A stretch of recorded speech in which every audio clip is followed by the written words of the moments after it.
नमस्कार, अग्निपथ देख रहे हैं आप। अग्निपथ में बात करेंगे चिराग से रोशन किसका आंगन। बिहार में लोकसभा चुनाव के ठीक पहले सत्ता का हस्तांतरण तो हो गया और नीतीश कुमार पाला बदलकर मुख्यमंत्री पद से इस्तीफा देकर बीजेपी के सहयोग से फिर मुख्यमंत्री भी बन गए।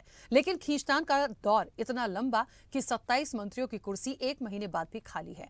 आने वाला समय भी उलझनों से कम नहीं है। बिहार में सीट बंटवारे का पेच फंसा हुआ है। लोकसभा चुनाव के लिए सीट शेयरिंग को बिहार में एनडीए के बीच खींचतान जारी है।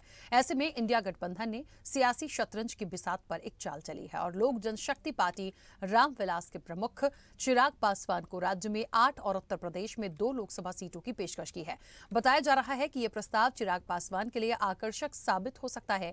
एनडीए कथित तौर पर पासवान को बिहार में केवल 6 लोकसभा सीटों की पेशकश कर रहा है। इतना ही नहीं, इन सीटों को उन्हें अपने चाचा पशुपति पारस और राष्ट्रीय लोक जनशक्ति पार्टी प्रमुख के साथ शेयर करना होगा। नीतीश कुमार के एनडीए में शामिल होने के बाद चिराग पासवान ने अलग रास्ता अपनाने का संकेत दिया। इस बीच विपक्षी गठबंधन की तरफ से चिराग पासवान की पार्टी को बिहार में 8 और यूपी में 2 सीटों का ऑफर दिया गया है। हालांकि अभी तक एलजेपी रामविलास की तरफ से इस मुद्दे पर अब तक कुछ भी आधिकारिक बयान नहीं दिया गया है, लेकिन पार्टी के अंदर इसे लेकर मंथन जारी है। 2019 लोकसभा चुनाव में एनडीए में जदयू, बीजेपी और लोजपा ही शामिल थे, लेकिन अब लोजपा में 2 गुटों में बंट चुका है। वहीं उपेंद्र कुशवाहा और जीतन राम मांझी भी आ गए हैं, यानी कुल 6 दल एनडीए में शामिल हो गए हैं और इसी कारण एनडीए के लिए बिहार में 40 सीटों का बंटवारा थोड़ा सा पेचीदा हो गया है। इंडिया गठबंधन का भी कमोबेश यही हाल है। राजद इस घटक का प्रमुख दल है। कांग्रेस और तीनों वाम दल भी शामिल है। इन दलों के बीच भी सीटों का बंटवारा अभी तक साफ नहीं है।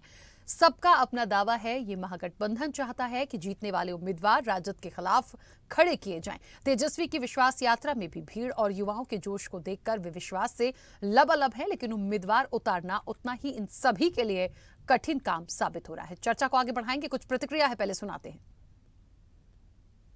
सीट शेयरिंग जो है, आपको जानकारी है कि पहले 17 सीट लिया था, लेकिन किसी भी हालत में इस बार जो है इनको 17 सीट नहीं मिलने जा रहा है और यही सब मुख्य कारण है कि इसका जो है ये कांटा बनते जा रहा है। इनका ये एक्टिविटीज, शपथ ग्रहण हो रहा था, उसके बाद जो भारतीय जनता पार्टी के अध्यक्ष सम्राट चौधरी ने कहा कि बहुत ही शीघ्र बिहार में भाजपा का राज होगा। यह इंगित करता है कि इनको हड़पने का, इनको समाप्त करने का नीतीश जी को, और यही सब वजह है कि उनका ये कांटा फंसेगा। अभी चचा भतीजा की लड़ाई चल रहा है, ये भी आपको चिराग का, और इस परिस्थिति में बिहार में 17 सीट किसी भी हालत में उनको नहीं मिलेगा और नतीजा ये होगा कि जो भी थोड़ा बहुत उनकी प्रतिष्ठा बची हुई है नीतीश जी की पलटू भाई का, वो समाप्त। ये हम लोगों का मिशन 400 लेके चल रहे हैं। आदरणीय मुख्यमंत्री श्री नीतीश कुमार के नेतृत्व में बिहार में भी लोकसभा चुनाव जो आने वाले विगत वर्षों में 2024 में जो है, उसमें माननीय नीतीश कुमार के नेतृत्व में जो भी एनडीए के गठबंधन है, बीजेपी हो, भारतीय जनता पार्टी, या फिर जीतन राम मांझी जी हो, या उपेंद्र कुशवाहा जी हो, या लोजपा के पशुपति पारस जी हो, या चिराग पासवान जी हो, सभी लोगों का सिर्फ एक मिशन है कि परम आदरणीय नरेंद्र मोदी जी के हाथों को मजबूत करते हुए एक बिहार में ऐतिहासिक 40 में 40 सीट जीतने का कार्य करेंगे। कुछ लोगों को गलतफहमी हो रहा है कि चिराग पासवान के बारे में, पशुपति पारस जी के बारे में, मगर ये जान लीजिए नीतीश कुमार के नेतृत्व में सारे लोग एक साथ बिहार में जो लोकसभा चुनाव है, बिहार की 40 सीट जीतेंगे और जितने भी जनाधार वाली पार्टियां एनडीए के साथ है, उनके हिसाब से भारतीय जनता पार्टी और जदयू मिलकर उनके जो सीट शेयरिंग होती है उन्हें देने का कार्य भी करेंगे। देखिए, कहीं ना कहीं एक बात तो बहुत स्पष्ट है कि सीटों का बंटवारा हो रहा है। कौन किनारा कर लेगा, कौन अपनी आपसी सहमति से इस चीज को निकाल ले जाएगा, ये सवाल तो है। और निश्चित तौर पर यदि बिहार की बात की जाए तो अब पहले की बात अलग थी, इस बार की बात अलग है। शायद इसीलिए इतना वक्त भी लग रहा है, क्योंकि जहां से जेडीयू से नीतीश कुमार की बात करें तो निश्चित तौर पर वो पाला बदलकर भारतीय जनता पार्टी में गए हैं, मुख्यमंत्री का चेहरा भी बने हुए हैं। लेकिन भारतीय जनता पार्टी की भी अपनी एक स्ट्रैटेजी है। उनकी भी सीट्स किस हिसाब से होंगी, पिछली बार के आंकड़ों को देख लीजिए। इस बार 6 घटक दल हो गए हैं, पिछली बार ये स्थितियां नहीं थी। तो ओवरऑल यदि देखा जाए तो ये बहुत महत्वपूर्ण हो गया है कि सीट बंटवारे पर कैसे बातचीत बन पाएगी।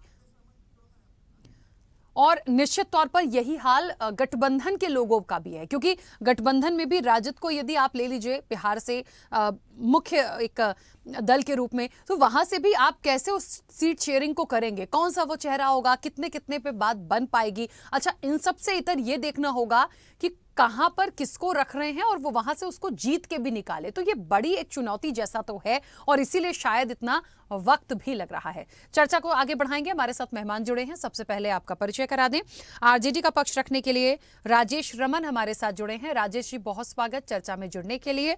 बीजेपी का पक्ष अब से कुछ देर में रखेंगे राजेश जैन जी, उनका भी बहुत स्वागत है। और जेडीयू का पक्ष भी अब से कुछ देर में हमारे साथ जुड़ेंगे, अरविंद पासवान जी, उनका भी बहुत स्वागत है। फिलहाल हमारे साथ राजेश रमन जी जुड़े हुए हैं।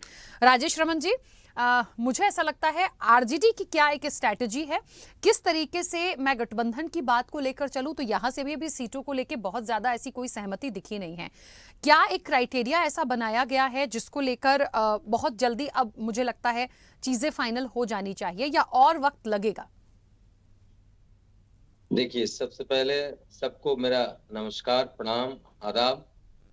और जहां तक सीट शेयरिंग की बात महागठबंधन की है, तो हम लोग तो सीट शेयरिंग करके इंडिया गठबंधन में चल ही रहे थे। नीतीश कुमार जी हमारे साथ थे, वो अचानक पाला बदल लिए। तो पाला बदल लिए तो हमारा अभी गठबंधन जो है नए सिरे से सीट शेयरिंग करने में लगा हुआ है। 2-4 दिन 5 दिन में ही हमारा टोटल अनाउंस हो जाएगा, कौन कहां से गठबंधन में कहां से लड़ेंगे।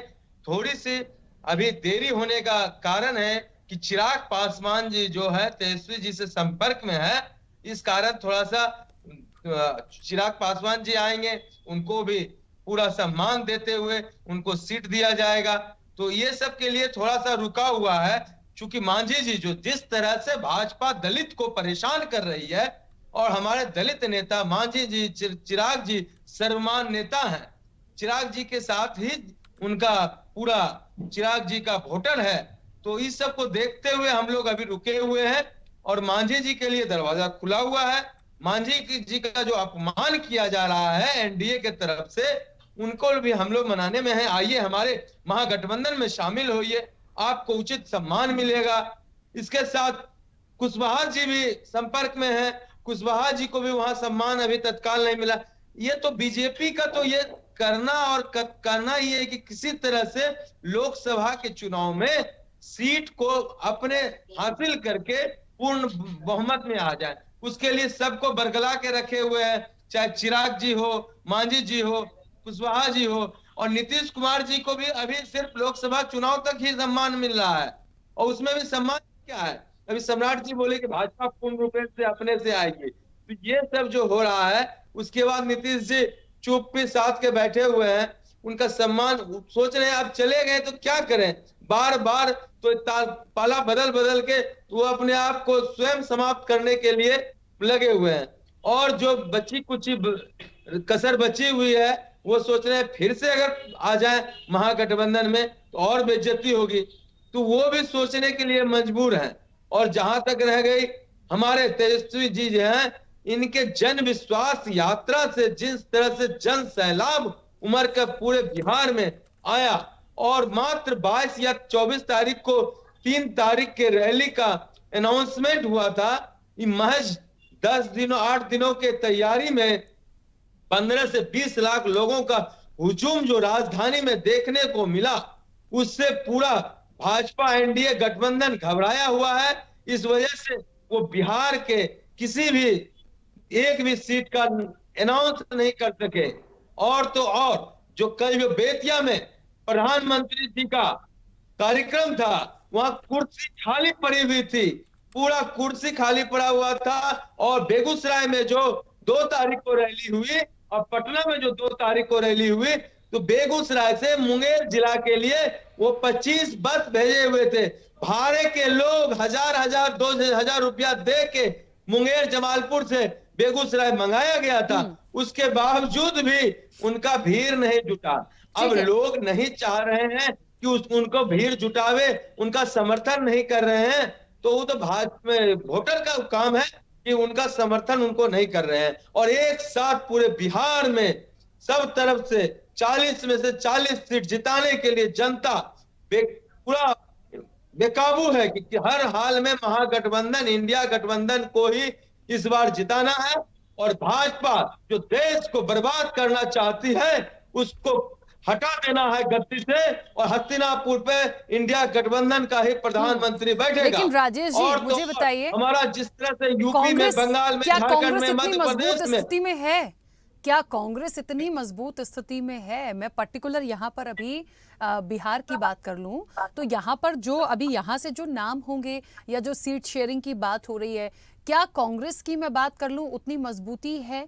क्योंकि देखिए, जहां तक जेडीयू का ग्राफ है वो बहुत अलग था, लेकिन जब वो बीजेपी में चले गए नीतीश जी, उसके बाद जो है सियासत और समीकरण बिल्कुल अलग से बदल गए हैं। तो इस लोकसभा के लिए चुनौतियां कम नहीं है। देखिए, आरजेडी को भी अपने हिसाब से सीट्स देखनी है, कांग्रेस क्या करती है, फिर गठबंधन के हिसाब से भी तो सीट शेयरिंग होगी, और भी लोग हैं। तो जब सबको साथ लेने की बात आती है, वो सहमति बन जाए, वही तो एक महत्वपूर्ण टास्क है, और वही हो नहीं पा रहा है, इसलिए थोड़ा वक्त भी लग रहा है। एक चीज से मैं सहमत हूं जो आपने चिराग पासवान को लेकर बोली कि ठीक है, जिस तरह से उनको बिहार में 8 और यूपी में 2 सीटों का ऑफर है, ठीक है, उनका कोई आधिकारिक बयान आता है या वो हामी भरते हैं या जो भी उनकी इच्छाएं होंगी वो कहते हैं, वो एक अलग बात है। तो इस चीज को मैं मानती हूँ कि थोड़ा सा होल्ड है, लेकिन बाकी दलों को भी तो हमें देखना पड़ेगा। देखिए, प्रधानमंत्री जी कल जो बोले बेतिया में, लूटने नहीं दूंगा, वो तो लुटवा रहे हैं। लुटवा के सारे विजय माल्या, मेहुल चोकसी, नीरव मोदी, ललित मोदी सबको भगा दिए हैं।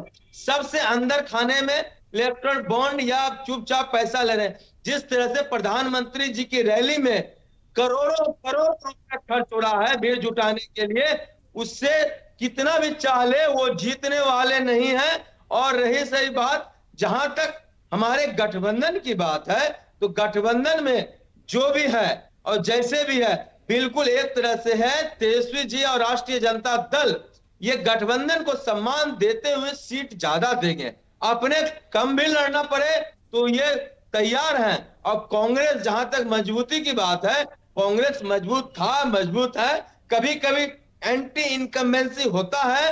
10 साल का मनमोहन सिंह जी का कार्यकाल रहा, जो सुपर कार्यकाल रहा, हालांकि एंटी इनकम्बेंसी रहा, कुछ ना कुछ लंबा समय होने के बाद विरोध होता है। और जो आज प्रधानमंत्री जी बोलते हैं 10 साल होने के बावजूद ठीक है राजेश जी, राजेश रमन जी, मैं बीच में रोकूंगी आपको। 2 और मेहमान हमारे साथ जुड़ गए हैं, आपको बीच में रोकूंगी। अगला सीधा सवाल मेरा अरविंद जी आपसे रहेगा। मेरी आवाज पहुंच रही है आप तक? अरविंद जी, जेडीयू की क्या स्ट्रेटजी है? और मैं तो सीधा सवाल करूं, थोड़ा सा सीट शेयरिंग को लेके कहीं कोई दिक्कत आ रही है? बहुत वक्त लग रहा है, खींचतान है, और नीतीश जी का तो देखिए जब से सीएम हैं वो, पाला बदलने के बाद भी उनके नेतृत्व या काम पर सवाल नहीं उठा रही हूं, लेकिन अभी भी आप समझ लीजिए कुर्सियां खाली हैं, सीट शेयरिंग पे सहमति नहीं हुई है। बीजेपी ने अपनी तमाम जगह पे जो सूचियां सामने रखी कैंडिडेट्स की, यहां से वक्त जरूर लग रहा है। जी, नीतीश जी पाला बदल रहे हैं वो तो बात की बात है, लेकिन सीट बंटवारा में कहीं कोई दिक्कत नहीं है। और नीतीश जी जो काम कर रहे हैं बिहार में, उस पे जो है कोई चर्चा नहीं करती है, खाली कहते हैं कि कभी इधर आते हैं कभी उधर जाते हैं। उन पे किसी तरह से कोई तरह का दाग नहीं है। और बात रही सीट बंटवारा का, तो सीट बंटवारा भी जो है हो गया है लगभग, खाली अभी अनाउंस नहीं किया गया है, बहुत जल्द अनाउंस कर दिया जाएगा। क्या ये चुनौती से कम नहीं लगता? इंडिया गठबंधन है एक तरफ, आरजेडी निश्चित तौर पर उसका एक बहुत बड़ा दल है, और सबसे बड़ी चीज यदि मैं बिहार की राजनीति को समझूं तो फिलहाल में तेजस्वी जी को किस तरह से देख रहे हैं? कुछ जो है चुनौती नहीं है। इंडिया गठबंधन के साथ जो अभी ज्वाइन किया गया है, इंडिया गठबंधन को आने में कहीं कोई दिक्कत नहीं है। आरजेडी ठीक है कि बड़ी पार्टी है, उससे कोई मतलब नहीं रह जाता। बड़ी पार्टी भी बनी है तो हमसे जुड़ के बड़ी पार्टी बनी थी।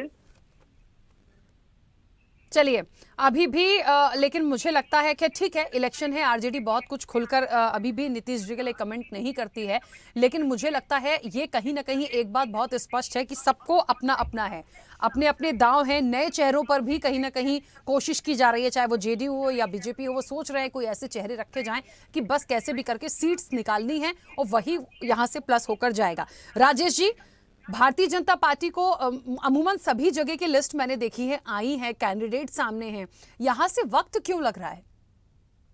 देखिए मैं आपको सबसे पहले एक बात साफ भाई बताता हूं। साहब हैं हमारे बड़े भाई राजेश जैन जी, मैं उनको बहुत इज्जत देता हूँ। राजेश उनको जैन प्रणाम जी से करता हूं। सवाल है मेरा। राजेश रमन जी, मैं- राजेश जैन जी से हाँ, सवाल है, बीजेपी से जुड़े हैं।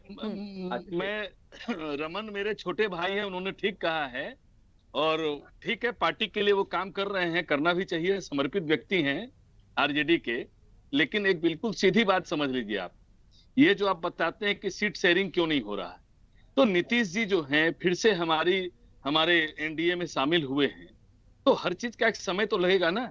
अब राजनीति में जो सारे समीकरण हैं, जितने लोकसभा में उम्मीदवार तय किए जाने थे, अब हम लोग क्या है कि हम लोग ईमानदार पॉलिटिक्स करते हैं, हम जो कहते हैं सो करते हैं और जो कहेंगे वही आगे भी करेंगे।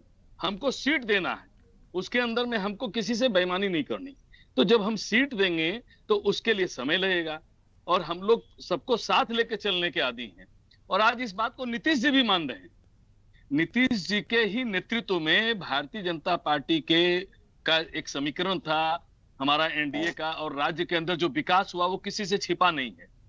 देखिए अभी ये भीड़ जुटाने की बात कर रहे थे, तो भीड़ जुटाने का क्या मकसद हो सकता है? तब तो भीड़ किसका नहीं होता है, किसमें नहीं भीड़ देखते हैं आप? चिराग पासवान जी आए थे, लाखों की भीड़ थी। माननीय नरेंद्र मोदी आते हैं तो उनका तो कहना ही क्या है। ये भीड़ तंत्र से हम लोग उसका आकलन नहीं करते हैं।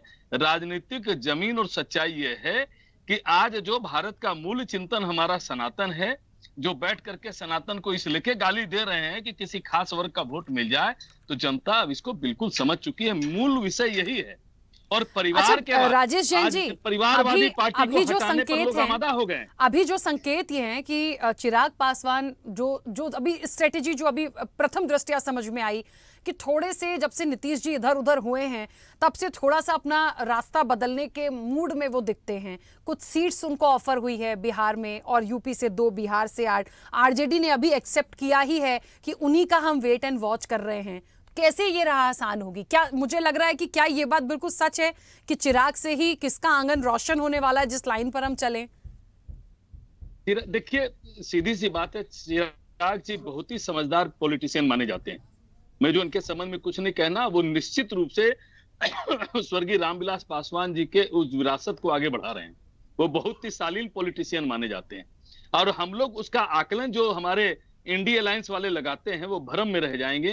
उनको मालूम है कि एक जो खास समर्थक वर्ग और जो भी उनका जातीय समीकरण है वो आज एकदम एनडीए के साथ खड़ा है एक पैर पर, तो वो अपने लोगों की भावनाओं को भी तो देखता है ना। कोई पॉलिटिशियन ऐसा थोड़े है। ठीक है, मैं जवाब लूंगी अपने राजेश रमन जी से। लेके बैठे रहे कि कोई आएगा, राजेश रमन जी है चिराग जी हम लोगों के साथ ही रहेंगे, आप एकदम मान के चलिए। राजेश रमन जी, एक नई बहस शुरू हो गई है, वो बिल्कुल श्योर है उनके साथ रहेंगे, आप कह रहे हैं उनके जवाब का इंतजार है। थोड़ा जल्दी से बोलिएगा, समय हो गया।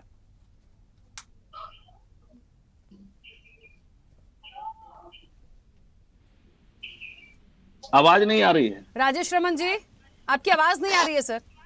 आवाज नहीं आ रही, अनम्यूट कीजिएगा प्लीज। हाँ नहीं जल्दी ठीक से है। बोलिए।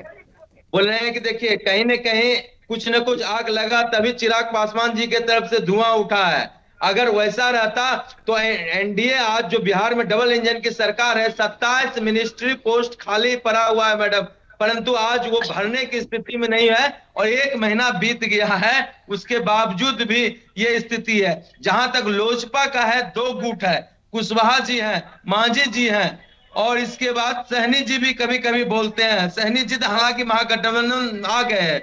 और जहां तक बड़े भाई हमारे राजेश जैन जी ने कहा जो भाजपा कहती है वो करती है, तो क्या 15 लाख का जो कहे थे प्रधानमंत्री जी वो पूरा हुआ? नोटबंदी में उन्होंने कहा था 90 दिन दीजिए, 90 दिन में मैं सारे काले धन को वापस लाऊंगा, स्विस बैंक के नाम पर आए थे। आज तक स्विस बैंक में काला धन जो जिसका भी है, मुझे ये सिर्फ बोलते राजेश हैं रमन जी ये कांग्रेस वाले बताइए, के भी है। चिराग जी आपका साथ देंगे या एनडीए के साथ रहेंगे? एक नई बहस मुझे यहाँ जो दिख रही है। चिराग जी हम लोगों के साथ आ रहे हैं, वो थोड़ा पहले सा रमन जी को है, बस वो आने वाले ही हैं 2-4 दिन में। हम लोग के साथ आधिकारिक रूप से ये घोषणा हो जाएगी कि चिराग जी हम लोग के चलिए साथ अरविंद जी चुनाव आप भी लड़ेंगे। बता दीजिए, अब आप और बीजेपी तो सर एक ही हैं, क्या वही जवाब होगा कि आपके साथ होंगे? कोई स्टेटमेंट चिराग पासवान पर? चिराग जी इंडिया के साथ ही रहेंगे। चिराग जी कभी राजद के साथ नहीं जाएंगे। चलिए मुझे लगता है बहुत क्लियर लाइन है। अब ये आने वाले समय में देखते हैं कितना कौन रोक कर रख पाएगा। एक मिनट मुझे दीजिए, जल्दी से बोलिए सर। अभी हाँ जी, रमन जी ने कहा कि 15 लाख देने की बात, ये काला धन लाने की बात थी, तो ये काला धन नहीं आ रहा है तो सब जेल जाने के कतार में कैसे लगे हुए हैं, चाहे वो हेमंत हो चाहे ठीक है, चलिए समय हो गया है, इस चर्चा को मुझे यहीं रोकना होगा। आप सभी का बहुत शुक्रिया इस चर्चा में जुड़ने के लिए। चिराग से रोशन किसका आंगन, ये बड़ा सवाल है। देखिए एक नई बहस यहां से निकल कर आई। एनडीए जेडीयू श्योर हैं कि चिराग पासवान उनके साथ ही रहेंगे, नहीं जाएंगे, लेकिन दूसरी तरफ से जो आरजेडी है वो कह रही है कि हमारे साथ बातचीत चल रही है, वो पूरी तरह से 3-4 दिन में आ जाएंगे और इसके बाद ही मुझे लगता है ये सीट्स भी डिक्लेयर होंगी। क्या होगा, बड़ा दिलचस्प होगा जो भी होगा। चर्चा में इतना ही, दीजिए इजाजत, नमस्कार।